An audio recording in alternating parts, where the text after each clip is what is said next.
Pagdating sa baluarte ng mga Duterte sa Davao City, pinaunahan agad ni Pangulong Bongbong Marcos ang inaugurasyon ng Davao City Bulk Water Supply Project sa Apo Agua Site sa Barangay Gumalang.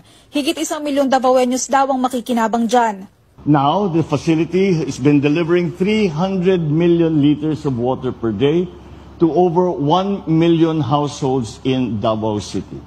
The Davao City Water Supply Project is also a concrete step for us to lessen our reliance on limited groundwater by tapping the Tamugan River as a sustainable water source. Malaki rin anyang maitutulong ng ganitong proyekto hindi lamang ngayong nakararanas ng El Nino, subalit maging sa epekto ng climate change. Kaya naman muling binigyan diin ng Pangulo ang utos sa concerned government agencies na tapusin ang mga nakabimbing water projects sa buong bansa.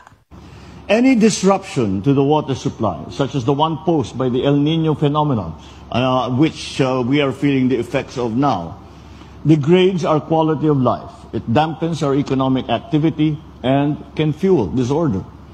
Of all emergencies, water scarcity is the hardest to contain.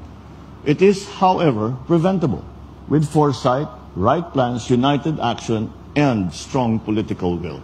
Kasama ng Pangulo sa Davao, sina DNR Secretary Antonia Yulo Leizaga, DSWD Secretary Rex Gatchalian at Defense Secretary Gibo Chodoro.